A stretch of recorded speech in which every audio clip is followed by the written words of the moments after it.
All right, welcome into Before Floor, an extension of 5 on the Floor here on the 5 Reasons Sports Network. Biscayne Bay Brewing, of course, the official beer of the 5 Reasons Sports Network, also of the Miami Marlins. We'll be starting a Marlins on Tap show here pretty soon. As soon as the Dolphins and Heat news stops. Look at this. I got headphones I can actually hear today, and I lost my earbuds, so that's why I'm using these.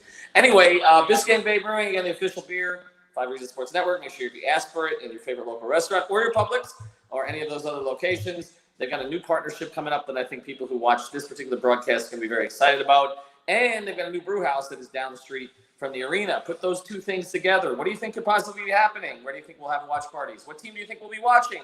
Biscayne Bay Brewing. Also sponsored here today by our friend Lynette over at Aggressive Insurance, insurancebyLynette.com. That is the website to go to. There's the phone number, 954-581-8800.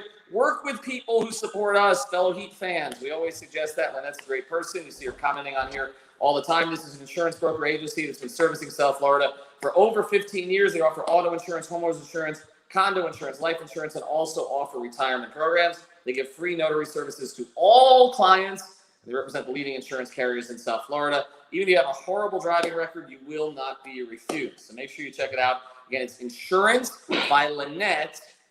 That's 2 N's and 2 T's. InsuranceByLynette.com, or the phone number, 954-581-8800. Say that you saw her on Before Floor. All right, let's get to it. The Heat have a big game tonight, actually, and there's some actual Heat news in terms of that game, whether Jimmy Butler is going to play or not. And, of course, playing against Justise Winslow for the first time, because it feels like Justise is playing for the first time. However, there was bigger news today, though. The Miami Heat have traded. If you missed it, there's a video up here on the YouTube channel. Also, Adam Barai from Clutch Corner and I have followed on this on Twitter. Essentially, the Heat were in on PJ Tucker.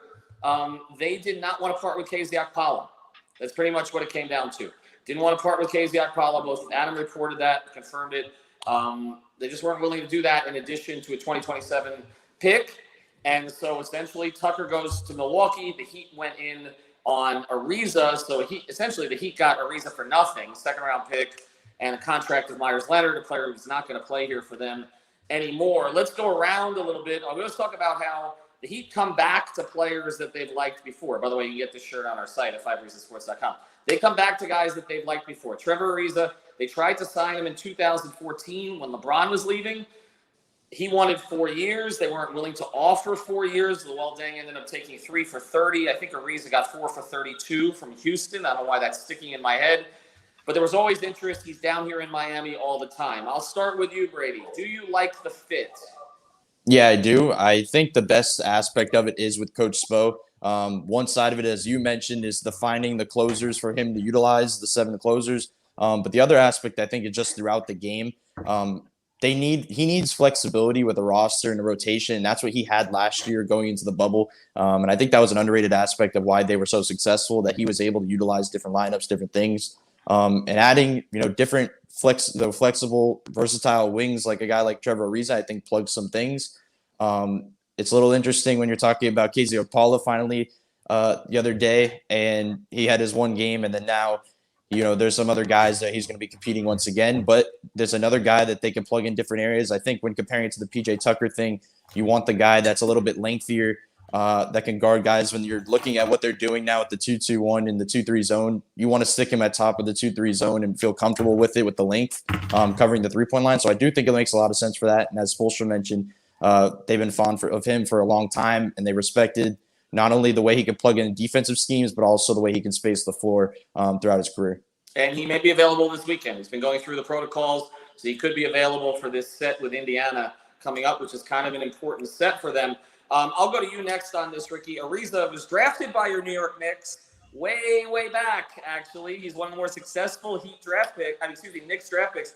He's actually – this is going to be the 10th team that he's played for, although he's actually been traded to others that he has not played for, like Oklahoma City, which I think people forgot. Where the hell was he? He was actually here in Miami, but he had OKC had his rights. So I'll say that. I mean, he's become a very serviceable 3-and-D switchy type player. I think he's more switchy than Tucker is, which is one of the things I think that they liked about him. we saw Iguodala come back after a long layoff last year, a little bit of time to get the rust off, but then he was a factor for them. How much do you think he can help?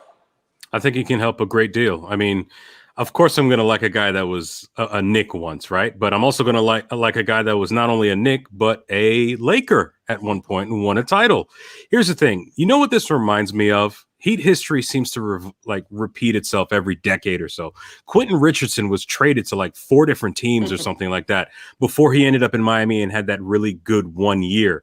I think it was with them in 2009, 2010, if I remember correctly. You're talking about Trevor Ariza, who's a versatile guy, who is lengthy, he's an ideal 3-and-D guy that you want for this team. This, in many ways, is an arguably even better version of the Iggy trade last season, because you gave up nothing and no one for him, essentially. And that allows you essentially to take a look at the roster you currently have and still potentially make a deal for someone like a Victor Oladipo, and this is very Riley-like in that how many of us were even thinking that Ariza was on our radar? We've been talking about DeMarcus Cousins, Victor Oladipo, Bradley Beal, Rudy Gay, LaMarcus Aldridge for months, and then all of a sudden Ariza pops up last night, and here he is. Well, it works out for the best. He's been here all this time. By the way, just before I go to Jonathan on this, don't think they're out on some of those guys. They're still working the phones. I mentioned San Antonio. They're kind of waiting to see how that situation plays out. When do the Spurs basically just fold their cards here? Because LaMarcus is still an option. Obviously, he gives them something a little bit different than Ariza does in terms of the type of player that you play next to Bam. Rudy Gay is still, I'm hearing this, very much an option for the Heat. Very much an option. Just because they got Ariza does not mean that they wouldn't add Rudy Gay. And I would watch peripherally the situation with DeMar DeRozan. I really don't think that the Spurs are inclined to move him, but I do know if they do move him, he is a player that the Heat will look seriously at. The other thing is the Akpala thing, and I tweeted this.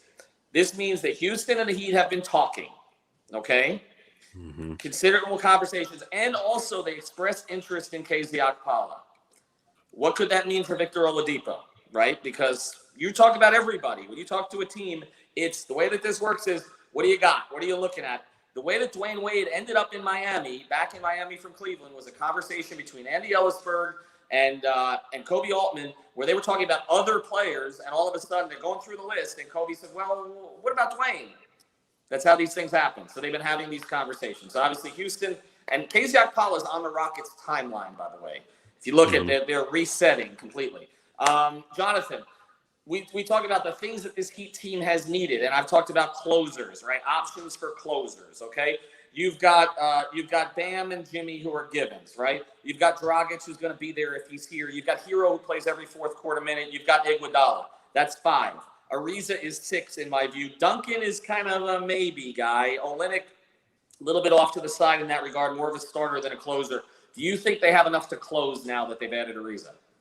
Yeah, I definitely do, because now you have that guy that can, if, Bam switches out on the perimeter, a guy that he can at least bang in the paint a little bit, right? He's a lengthy guy. He's shown that he can play that small ball 4. So now we're not lacking that so much. And even if maybe Iguodala isn't having the best shooting night, we have another guy that can fit in that same spot, that can shoot a little bit better, that can defend almost as well. So I think we do have a pretty solid closing squad. And now we have a little bit extra as well, because if, Iguodala or Trevor Ariza are taking off, one of these guys could come in. So we're just building these more playoff-ready teams. So now when we get up to the playoffs, we have those lineups ready to be used. Like Brady said, he has more flexibility. They have a playable roster spot. To me, that's the big thing here. They've had so many unplayable roster spots this year, right? Leonard, Harkless, Silva until recently, Haslam, right down the line, just unplayable roster spots. Bradley's been hurt, so they've had to play the two ways, Strus and Vincent more than they would have liked. They have another playable roster spot now in Ariza. So forget the age. This is a guy that Spoelstra is going to trust. You talk about Quentin Richardson. That's a great one. Every 3-and-D ends up in Miami. It's just, because that was Quentin Richardson. Every 3-and-D ends up in Miami eventually. They just essentially, those are the guys that they look at. All right, let's pivot a little bit to tonight. Memphis, been an interesting team this year. They had a lot of injuries early. Morant was hurt, but they've kind of hung in. Like they're a young team. They seem to be fairly well coached by Taylor Jenkins. But Winslow is the story tonight. Does anybody? I saw Winslow did an interview with our guy Mike Wallace. He used to be down here in Miami, but he now works for the Grizzlies, where he credited the Heat for a lot of stuff. But we know there was some bitterness at the end. I'll start with you, Jonathan. How do you view the Winslow years here? It was fun. You know, it was more that he was a developing player, and I think it was just the main theme of that would just be injury riddled, right? We never got to see him become the full potential of what he could be. I felt like that first year when him and, you know, before Dwayne left, we were seeing the growth during the season, and kind of after D-Wade left, he didn't really have that mentor as he did before, so he was kind of forced into a little bit of a bigger role. So I think it would just have to be injury riddled because he became this, you know, kind of point guard that we didn't see coming out of, you know, nowhere. He became this two-way point guard that could play for us. He was starting to get better at the three, and then all of a sudden another injury happened. So it was fun to have him here. You know, he was almost the point guard of the future, and then he just ended up being hurt and getting traded for a guy that took us to the playoffs and the championship. Well, I mean, Ricky, what does it say about valuing young players, right? Because Justise and Josh, in particular, Josh Richardson, were guys, they were part of that 15-16 team as rookies. Justise came through a little earlier. Josh was back and forth with D-League and had that torrid stretch from three and kind of played himself into the rotation the second half of that season. But there's always a point where the Heat will look to move a guy if they just don't think he's long-term fit. I think that applies to what we're talking about now, right? That applies to Hero. It applies to Robinson. It applies to Precious. It applies to Nunn. It applies to KZ. What lessons do you think were learned from the Justise situation? I think we realize that there is a reason why he slid from top 5 all the way down to 10. The Denver Nuggets had him in for a workout, and I kid you not, he was probably 3 for 20 from 3 in that pick. He had a really good run in the NCAA tournament that year, winning with Duke. And you know how this organization loves Dukies and guys from Kansas or Kentucky. So Winslow, Ramakan covered a lot of it.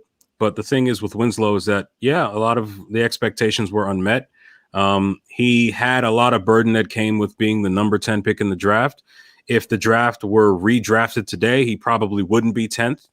And ultimately, what we've learned from this Heat team is that, as you said, if the player doesn't project to be a star type player in the future, then he will be traded for someone that is either on their way or already established. It's the reason why Caron Butler and Lamar Odom were traded for Shaq. It's the reason why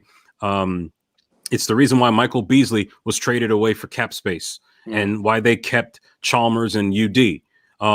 It's the reason why we might end up seeing Tyler Hero traded at some point. Because here's the thing. We have a star player right now in Jimmy Butler, and we have a borderline star-ish, superstar-ish, all-star, borderline this, that, and the other type player in Bam. We need another guy to pretty much solidify that rotation and that hierarchy. And if these guys have to go, then so be it. Let's remember very well, Jonathan Zaslow is still pretty sad about this to this day. When Glenn Rice ended up getting traded for what would become Tim Hardaway and Alonzo Mourning. These guys have to go. And in the long run, Heat fans might be sad for a moment, but as it's said in the good book, weeping may endure for a night, but joy comes in the morning, as it did in 1996. Wow, we've gotten deep. I don't know how, Brady, you're going to follow that, so I'll ask you a more, I guess, secular question here. Winslow or Richardson? Looking back at it, Winslow was the 10th pick in the draft. Josh was the 40th pick in the draft. When all is said and done, who proves to be the better NBA player? Oh, man. Well, I think if you're projecting forward, I think you can make the case of Winslow because I think it's always been upside versus current impact. That, Josh just rose to his certain level at a quicker speed than Justise did. And it's always been Justise looking at the long-term plan a bit. So I do think if Justise is in the right role, as we're seeing right now, I don't know if that's the right role for him long-term, but if he gets put in a certain role that he can thrive in, I do think Justise will have a better long-term career if it comes down to it. But he's not going to get that role in Memphis. That's why the trade was odd to me for them because, I mean, where he was starting to flourish was as that point guard type presence, that bigger point guard in the modern NBA. You're not going to play point guard next to that guy because, John Morant is too good. All right, so if anybody wants to hear the Ariza stuff, we did it in the first 5 minutes, so make sure you check that out. But before we close here, again, want to make that point. I can't read what Adam is saying here. Look, Adam just pouring just cold water. It's a good day. It's a good day. They got Trevor Ariza pretty much for nothing. Adam, get out of here. I'll talk to you off air here. Tonight, though, in Memphis, I don't even know if I want to ask Ricky. If Jimmy is playing, we're still waiting, right? Are we still waiting? We don't have a starting lineup yet? Is that correct? Thank you, Lynette, for the comment. Appreciate Ricky. By the way, check out insurancebylynette.com. That's one of our sponsors here. For sure. Well, there you go. I know Lynette would pick the Heat tonight, okay? Although sometimes she gets on Greg for being too positive. Greg's taking the night off, but he'll be back with us a little bit later in the week. Ricky, what do you think here? You taking the Heat tonight? I think it's a redemption story in the corniest way for Justise Winslow. Like I said, I think it was last night. Justise is going to have a pretty decent game. This is the kind of game he wakes up for. This is the kind of game he's had marked on his calendar. He's going to do well. Ja Morant is going to go off. Ricky hasn't had any games on his calendar for a year. Like, literally, this is like his third game on his calendar. There's a lot of pressure being built up in that body of his. So Ja Morant is going to go off. Jonas Valanciunas is going to be a problem. And the rest is history. Actually. That may be the case. All right, Ricky picks against him. I'm not stunned. I'll be here for Greg. No Ariza tonight, by the way. We're still waiting on Jimmy. Jimmy plays, Jimmy doesn't play. Jonathan, either of those scenarios, what do you think? I'm taking Miami. You know, we have a good flow going. I feel like the team's on a pretty good high. One of those two guys between Hero and Garn are going to give you something off the bench, and I feel like Bam can start to bounce back a little bit better. Coming off this injury, getting a little bit better of a flow. He hit a couple of those short jumpers yesterday, which I was excited to see. Of course, there was also times in the game where he's turning his back completely to the basket and not looking at the rim. But if he comes in with a little more confidence, I feel like we could get this win and continue the streak that we're on. Brady would think. Yeah, I think if Jimmy plays, which I do expect him to play because he traveled and he's currently warming up, I agree. I think they win. If he doesn't play, obviously, I don't think they get this win. But I think one thing to mention is that, like, when I was evaluating the things they did with their defense against this Memphis team, they cannot stick to the constant, press into a zone because Ja Morant will tear that apart. Mm-hmm. I think the thing to use with it is maybe wait till the fourth quarter to throw it on a team like that, like a team like this, if they believe it's going to be a close game. Because last night they were able to go through it for long stretches because it was Cleveland. But when you're playing against a point guard like Ja Morant, that's not going to be the case. So I do think they change some things in that area, and I think they get a win. By the way, if you want to play Prize Picks tonight, Jimmy, if he's going to be active, play the code 5. Jimmy's on a tear. He's basically been blowing through all the single stats, all the fantasy stats, and this likely is a close game, so he'll probably push through the ankle situation. One thing I wanted to mention, we talked about zone, all kinds of different defenses. I'm excited to see the Bam, Jimmy, Iguodala, Ariza, Bradley 5 out there at the end of the game and see how that plays out. Alejandro, you picking the Heat? No, I think this is one of the back-to-back nights. Whoa! No, going away, traveling. I think this is a tough one. All right. Actually, I kind of like Memphis tonight too. I do. I don't know. I think Memphis' athleticism and I think they're going to struggle with Morant tonight. And I don't know if Jimmy on the bad ankle is going to be able to pick him up in the last 5 minutes like you saw him pick up Terrence Ross or what he's been doing lately where he's been picking up the best player on another team. But Alejandro, Jose, I think Alejandro speaks it straight here, so we'll go with it on that. All right, not cancel Alejandro, stop it. All right, check out the shirts on our site. We got a new Panther shirt, the Cardiac Cats. The Panthers are first in the NHL right now in points. First. They have games in hand to win the whole damn thing, not just to make the playoffs this time. They have games in hand. All right, thanks to Brady, thanks to Alejandro, thanks to Jonathan, thanks to Ricky, and we'll get started with Tim Eric Reynolds. Spoelstra. Eric, first off, what was your assessment of how Bam looked and how he played? It's just great to have him back out there. I'm sure he, feels the same way. We just become a totally different team, when he's out there. Then we can just continue to build on this. It looked like Jimmy rolled the ankle there a little bit at the end on the play we got fouled on the baseline. I'll just have to find out. Yeah. And finally, it wasn't like a runaway, but at least it was one of those games where I think for the first time in a while you held a double-digit lead the whole fourth quarter. Is that an important building block? Well, you're going to have a lot of different challenges, every night. I think this is a good challenge, for us to be able to play with a lead and find a way to continue to extend it and not let them come back. And it was a little bit up and down, our game. There was some sloppiness to it and some miscues defensively. But, overall, we made enough plays, to come out with the win. Thank you, Eric. Next, we have Cooper Moorhead. I suppose watching these guys play defense, they're connected, but there's nothing passive about the way they're playing D right now. It's energy and it's aggressive. What have you done in the past month or so to empower everybody on this team to kind of play that style of defense? Well, it's really been now for a couple months of just trying to build the necessary habits to be able to defend in, an extremely dynamic offensive league. There's no easy way to defend night in, night out. The level of skill and shooting and, bigs that can get behind your defense. So, the group is really committed to these multiple efforts and that activity. We're at our best, when we're flying around and getting deflections, making some plays. Next, we have Anthony Chang. Hey, so I know we've talked about the flashes that KZ has shown, but I think he's playing 5 straight games. Now, what could this consistent playing time mean for him, for a guy who, last year obviously spent most of the year in the G League, and then this year it's been in and out, up until this stretch?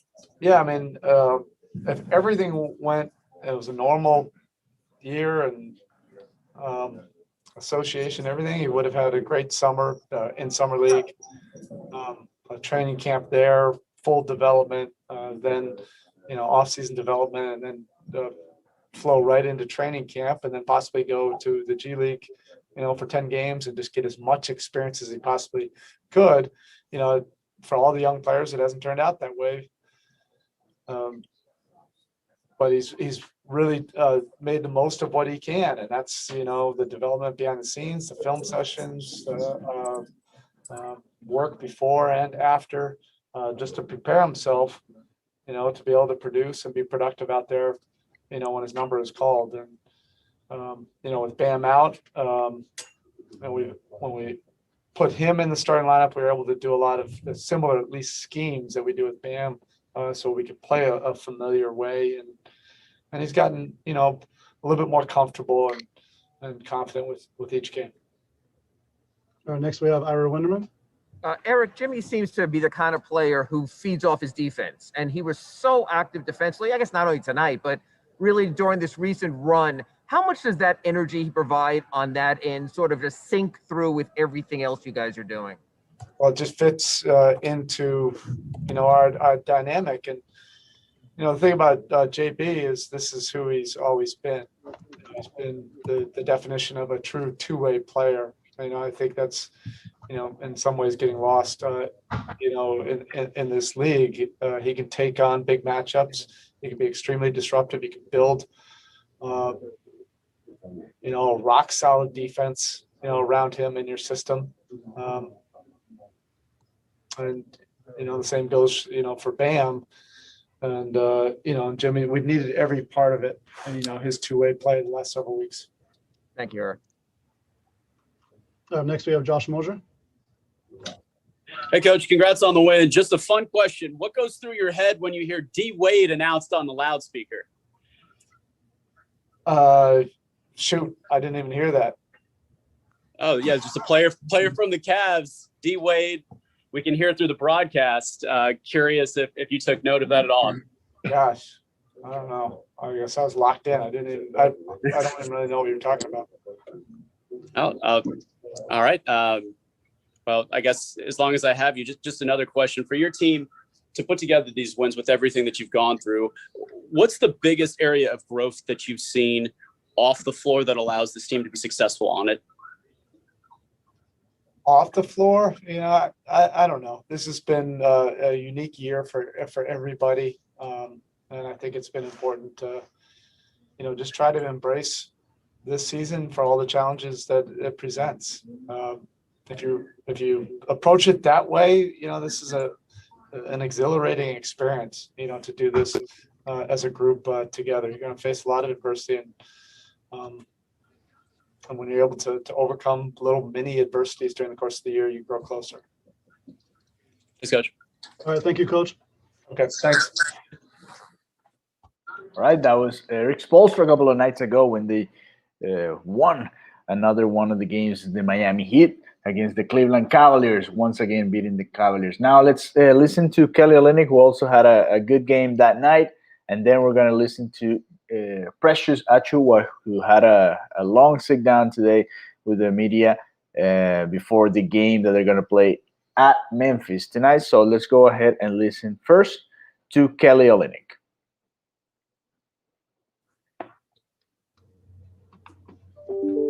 Hey, Kelly, we get started here shortly.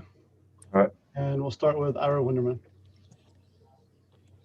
Ellie, does the role feel like the role you're on? I mean, does this feel like you've won 11 of 12? I mean, is it just something that's carrying over game to game, or does it feel sort of like 12 individual games that have just added up to 11 victories? Yeah, I mean, honestly, it's kind of, we're just in the middle of a season right now, kind of just trying to get the next one. Obviously, our spirits are higher than they were, whatever it was, 7 weeks ago. We're feeling good about ourselves. We're on a little bit of roll, and we're just kind of settling into a nice groove. Thank you. Next, we have Anthony Chang. Hey, Kelly. Obviously, most guys are better when they're playing alongside Jimmy, but you and Jimmy, lineups with both of you have been some of the best on the team. Why do you think, you work so well with him? What kind of complements what about his game complements your game? Yeah, I mean, obviously, Jimmy's an unbelievable player. Does a lot of things, and just creating space for him. Whether it's on the 3-point line, freeing him up, offensively, defensively, whatever it is. His ability to pass the ball and cut and finish, and kind of just trying to find him and make sure that he gets the ball in spots where he doesn't have to create everything all the time. Kind of just that building that chemistry through everything it's been great for us, and hopefully we can continue it. Thanks, Kelly. Next, we have Nick with WSVN Channel 7. Hey, Kelly, I got a fun one for you. I mean, Cleveland's got a player named Dean Wade. When you're hearing D Wade or anything around the court, did you hear it? Did you think of anything at the time? I know Bam said he kind of chuckled a couple of times when he heard any sort of reference to D Wade out there. Yeah, I actually didn't hear it tonight, but there's been a couple of times where he's been on scouting report or whatever it is, and you see D Wade and you're like, wait, what? But always brings back good memories. All right, thanks, Kelly. Appreciate it. Appreciate you. All right, that was a short one, Kelly Olynyk. That was right after they beat the Cleveland Cavaliers a couple of nights ago. So let's go now, and before we go to Precious Achiuwa, we want to play for you guys the report, because some of you are just getting here. Not all of you got to actually see when we talked about Trevor Ariza. So this is the report that Ethan posted here on the YouTube channel earlier about Trevor Ariza coming to the Miami Heat for Mayor Center and a second-round pick. Here you go. Oh, no, he's not going to let me allow it. So I'm sorry, the format the video's taped on is not going to play here. So just have to go ahead and go to the YouTube channel. So let's go now. The next one's going to be Precious Achiuwa. He sat down for a long time. He's more than 10 minutes. So sit down, sit tight there. We're going to listen to him and his entire press conference Precious, from the how's it hotel going? today. Hey, what's up, Casey? How you doing? Good. Welcome back to Memphis. Wondering now that you've been in the league for some time, what did Penny do to prepare you, and how did it make that transition easier for you in hindsight? I mean, just staying mentally ready. Had a lot of talks with him when I was here, and just being mentally ready, and just being ready to take advantage of the opportunities that are being given to you, and just having your mind prepared, your game and everything, and being able to go out there and do your job. All right, next we have Drew Hill with the Daily Methenian. Precious, now that you and James are both in the NBA together, I know you played against each other a month ago. Have you had the chance to be able to keep up with him since you guys have been in the league? And if so, what kind of conversations have you had? I mean, I can't tell you what our conversations are. But when we played them, we got a chance to talk after the game. Just with all the social distance and all that kind of stuff, we didn't really get a chance to really talk. But we definitely spoke after the game, and before the game briefly. But I can't tell you the details of our conversation. All right, next we have Clayton Collier with WATN TV. Precious, welcome back to Memphis. Last time we saw you was kind of when all of this with the pandemic was just starting down in Fort Worth, and it was kind of an unceremonious way to end your Tigers career. I imagine you probably thought by now returning to FedEx Forum that we'd be a little more past this, but just how much different kind of has all of this been? Just maybe the year that you envisioned with the Tigers, and then also kind of the homecoming as well. I mean, with the Tigers, I try to. I told a couple of guys, I said, man, I'm living through you guys just because I didn't have the opportunity to play in the conference tournament or have the opportunity to go to the NCAA tournament. And I told a lot of guys, hey, I'm living through you guys, and I was locked in, watching all the games. Had a good last minute run, and the way that season ended hurt me, probably just as much as it hurt a lot of guys in the team because I really wanted to see them go far. I was watching all the games, and just seeing the way those guys fought, and things just didn't go the way they wanted it to go. I understand the pain, and it really, really hurt me. And I was just like I said, I didn't get a chance to play in the conference tournament or the NCAA tournament. So I wanted to see them, playing that and be successful, in those events. Next we have Terry Davis with the Tri-State Defender. What's up, Precious? Yeah, what's up? Hey, man, when did you have your first welcome to the NBA moment when you say, wow, this is different, man? And how has your first year been so far for you? I mean, my first year so far has been good. It's been a really good learning experience, just learning from guys, older guys, understanding the league, the system and the way, things are being done. I said my first welcome to the NBA moment was at practice. I think the first couple practices in, got to practice, and I'm someone that I think I'm pretty intense. I got to practice, and the intensity and the practice was just so high, and I was just like, I gotta raise my level of competition to meet this, and for me that was a shocker because it's just a different level. I wasn't ready for that. I was someone that, like I said, I played pretty intense, but just that was my welcome to the NBA moment where guys are bigger, stronger, they play a lot harder, and they pay so much attention to details, all the small details, and that's what separates guys, from this level and every other level. All right, next we have Danielle Lerner with the Daily Memphian. Precious, I'm curious, how often do you text with or talk to, your former teammates with the Tigers and the coaching staff? My teammates from the Tigers, I probably talk to them probably about 2 to 3 times a week. We talk a lot. I call them or they call me, or we over text or whatever. And like I said, I pretty much kept in touch with those guys through the season. I watched a lot of their games, whenever I'm not traveling or busy or playing.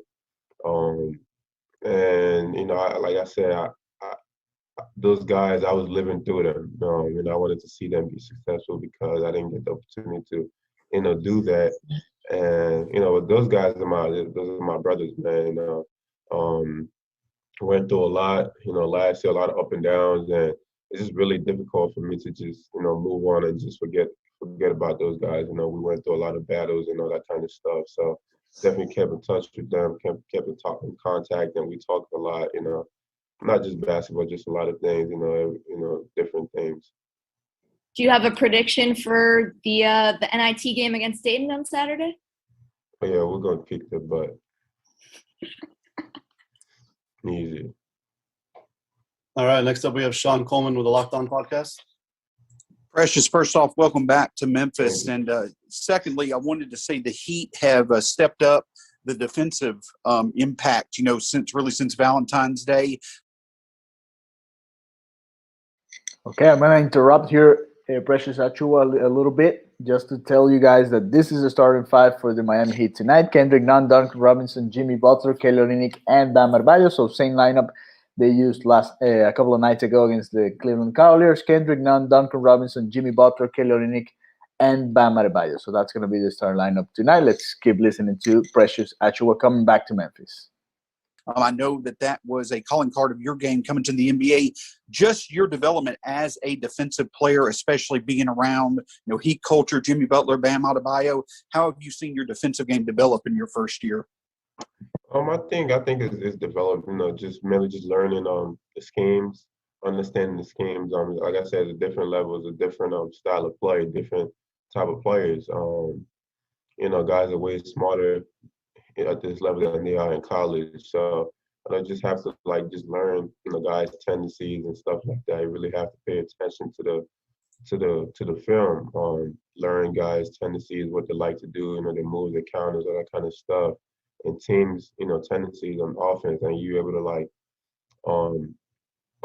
pick, or be able to maneuver around that, when you're on defense, to help you be successful. And that's one of the things that I really paid attention to, just being able to just put myself in the right positions, understanding teams' offense and all that kind of stuff, guys' tendencies, counters, and all that. And I feel like that has really helped me, on the defensive side, and really elevated my defense. All right, next we have Mike with WREG TV. Hey, Precious. How much have you been looking forward to this game? I mean, coming back to the city and the arena that you really fell in love with for a year as a Tiger. How much have you been looking forward to tonight? Man, I've been looking forward to this day for a really, really long time. And I feel like this feeling of playing here is going to be the same, every time I come back. It's not going to be a one-time thing. It's not going to be where, this time I'm more excited than the next time. I feel like every time I play in this arena, it's just going to be, different type of feeling, different type of excitement. And, it's just like you said, I fell in love with this place, fell in love with the city, and just, playing in front of the crowd. I just can't, replicate or change how I feel about that.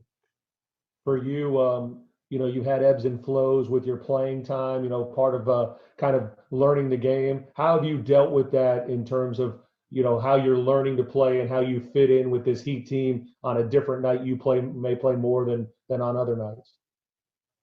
I mean, at the end of the day, it's being a professional. That's what it's about. Like I said, it's a different level. We professionals. I'm a professional now. No longer in college or high school, whatever the case may be. I just gotta, learn from the things. Just keep learning. Like I said, dive into the film.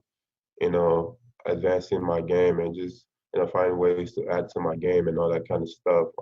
End of the day, just being a professional, being locked in staying locked in at the moment, and just understanding what the team is, how the team is trending, and what I need to do when I come in the game. All right, up next we have Ira Winderman.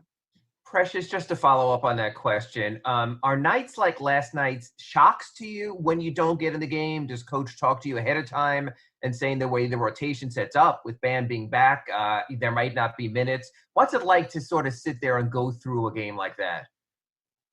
Like I said, it's just the same thing. Just being a professional. I'm a first year player. I'm still learning the game, and I also also have to learn how to be a professional, how to carry myself, how to stay locked in the moment, no matter what the situation is. I'm gonna be just as locked in as if I'm in the game playing or whatever the case may be. At the end of the day, I can't look at it as different level, college, high school, whatever the case may be. This is the pros, and you know it's just like every other job. You don't have great days at your job. You still have to go in and be a professional and do what you're asked to do and get the job done. And I guess just to follow that up, from the short time you've been here and I've gotten a chance to talk to you, you seem to be a very upbeat kind of person. Did nights like last night get you down when you don't get in the game? And sort of how do you sort of wrap your head around moments like that and still keep that really good attitude you've brought? Thank you. I mean, I think it goes back to what I just said, being a professional.